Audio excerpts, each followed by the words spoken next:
বিসমিল্লাহির রহমানির রহিম। আসসালামু আলাইকুম। কেমন আছেন আপনারা সবাই? আলহামদুলিল্লাহ, আমিও ভালো আছি। আজকে আপনাদের মাঝে আমি নিয়ে আসছি বাটারফ্লাই চিকেন রেসিপি। তো এখানে যা যা লাগবে বাটারফ্লাই চিকেন তৈরি করতে আমাদের এরকম আলু লাগবে। আমি এখানে দুটো গোল আলু নিয়ে নিয়েছি, এরকম গোল সাইজের।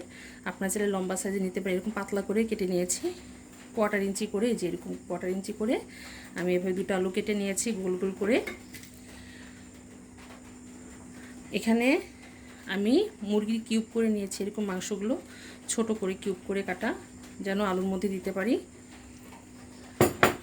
লাগবে কর্নফ্লাওয়ার পরিমাণ মতো, আধা চা চামচ পরিমাণ সয়া সস লাগবে।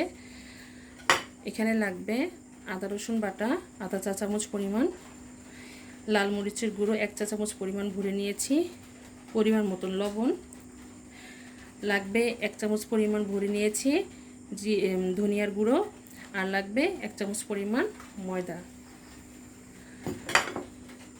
আর লাগবে এখানে টুথপিক। এই টুথপিকের মধ্যে আমরা আজকে এই বাটারফ্লাই চিকেনটা রেডি করব।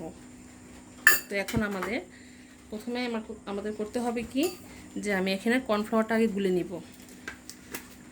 এখানে কর্নফ্লাওয়ারটা 1 চামচ পরিমাণ ভরে আমি এখানে কর্নফ্লাওয়ারটা দিয়ে নিচ্ছি, আর সামান্য পরিমাণে পানি দিয়ে দিব।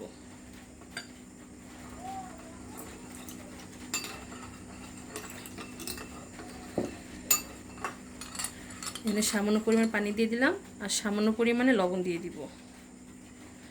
এখানে সামান্য পরিমাণে লবণ দিয়ে দিলাম। এটা গুলানোর উদ্দেশ্য হচ্ছে, এখানে আমি আলুটাকে ভিজিয়ে তারপরে চিকেনগুলো যে মাখাবো সেটা এটার মধ্যে পুরটা তৈরি করে নেব। তো এটা আমাদের রেডি হয়ে গিয়েছে। এখন আমি যে মাংসটা আছে সেটার মধ্যে আমরা মশলাটা মাখিয়ে নেব। এখানে যে মশলাগুলো আছে সবগুলো আমরা এর মধ্যে দিয়ে দিব।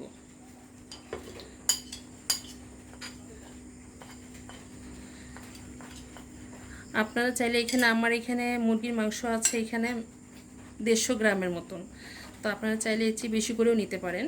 আমি এখানে অল্প করে এখন করে দেখাচ্ছি আপনাদেরকে। লবণ দিয়ে দিব, সবগুলো লবণ দিব না।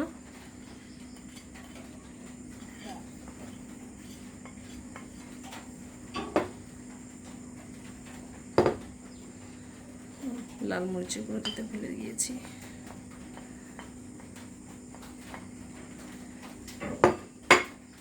এখন সামান্য পরিমাণে সয়া সস দিয়ে দিলাম।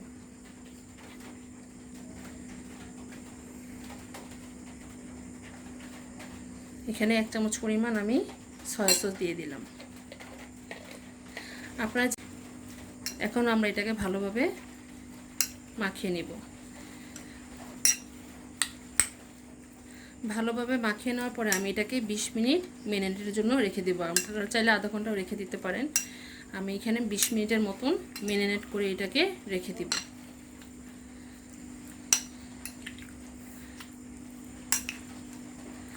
আমাদের এটা মাখানো হয়ে গিয়েছে, তো আমরা 20 মিনিটের জন্য অপেক্ষা করি। 20 মিনিট পর আমরা ফিরে আসছি। আমরা আধা ঘন্টা পর ফিরে আসলাম, আমাদের ম্যারিনেট এটা হয়ে গিয়েছে। এখন আমি প্রথমে এরকম একটা আলুর স্লাইস নিলাম। নেওয়ার পরে এখানে যে আমি কর্নফ্লাওয়ারটা যেটা গুলিয়ে রেখেছিলাম সেই কর্নফ্লাওয়ারের মধ্যে আমি একটু চুবিয়ে নিচ্ছি। চুবিয়ে নেওয়ার পরে আমি এখান থেকে 1 টুকরো মুরগির মাংস এর মধ্যে দিয়ে দিলাম। যে স্লাইস করা মুরগির মাংসটা আছে সেটা দিয়ে আমি এভাবে একটু হালকা একটু চাপ দিয়ে, এখানে যে টুথপিক আছে সেটা এর মধ্যে আমি এভাবে গেঁথে দিলাম। বিসমিল্লাহির রহমানির রহিম। ঠিক এভাবে, এই যে দেখুন, এভাবে গেঁথে দিলাম। আর প্রত্যেকটা আলু এভাবে, যে প্রত্যেকটা আলু আছে এর মধ্যে আমি মাংসটা এভাবে দিয়ে এই কর্নফ্লাওয়ার যে গুলিয়ে রেখেছিলাম সের মধ্যে চুবিয়ে নিতে হবে। আপনি এভাবে একবার হলেও চুবিয়ে নেবেন, তা না হলে ক্রিস্পি হবে না। এখন এভাবে দিলাম, দেওয়ার পরে এই যে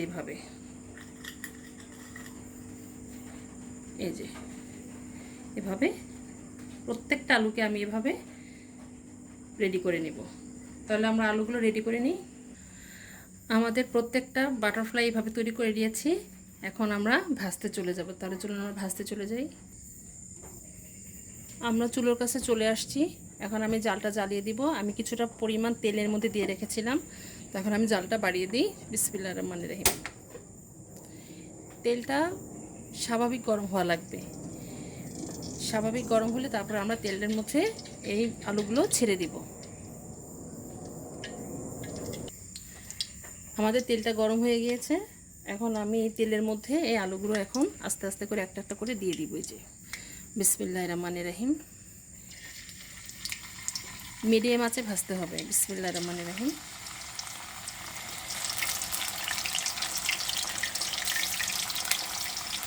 প্রত্যেকটা এইভাবে আমি একে একে করে দিয়ে দিব।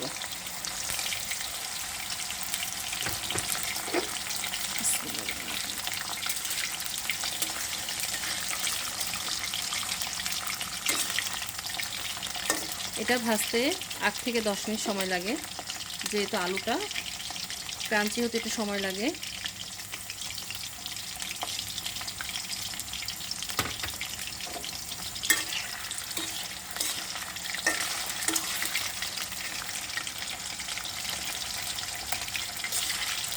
আমরা একটু পরপর উল্টে পাল্টে দিব।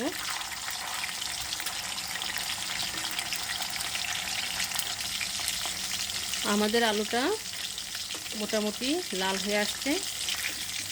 হালকা একটু লাল হয়ে আসলে তারপর এটাকে আমরা নামিয়ে ফেলবো।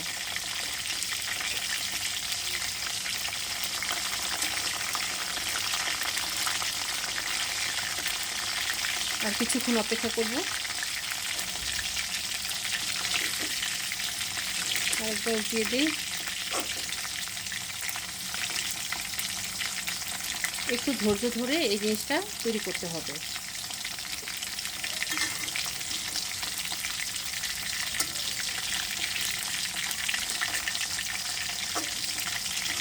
তাহলে মাংসটাও সেদ্ধ হবে, আলুটাও ক্রিস্পি হবে।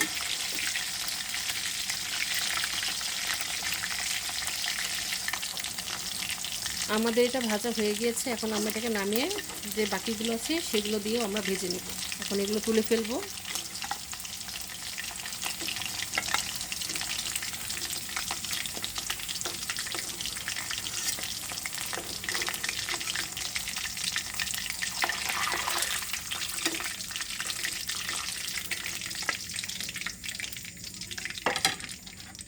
এখন যে বাকিগুলো রয়ে গিয়েছে সেগুলো দিয়ে দিব। বিসমিল্লাহির রহমানির রহিম।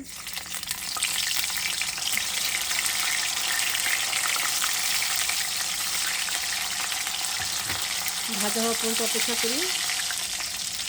আমাদের সবগুলো ভাজা হয়ে গিয়েছে। এখন আমরা এটাকে নামিয়ে ফেলব। আমরা চুলোটা বন্ধ করে দিই। তাহলে চলুন আমরা পরিবেশনে চলে যাই। তৈরি হয়ে গেল আমাদের বাটারফ্লাই চিকেন রেসিপি। মাশাআল্লাহ, আলহামদুলিল্লাহ। এই যে দেখুন, মাশাআল্লাহ, দেখতেও সুন্দর লাগছে, অনেক ক্রাঞ্চি হয়েছে। আপনারা অবশ্যই বাসায় একবারও ট্রাই করবেন। আর বাচ্চারা তো অবশ্যই এটা দেখলে অনেক আনন্দ পাবে। আপনারা বাসায় একবারও ট্রাই করে অবশ্যই বাচ্চাদেরকে তৈরি করে দিবেন। বাচ্চারা আনন্দের সাথে এটা খেয়ে নেবে। তো আমার এই রেসিপিটা কেমন হয়েছে অবশ্যই আমাদেরকে কমেন্ট করে জানাবেন। আর আমি যেন আপনাদের মাঝে আরও নতুন নতুন রান্না নিয়ে হাজির হতে পারি, আমার জন্য সবাই দোয়া করবেন। তো আজ এই পর্যন্ত। আপনারা যে যেখানে আছেন ভালো থাকেন, সুস্থ থাকেন। আল্লাহ হাফেজ।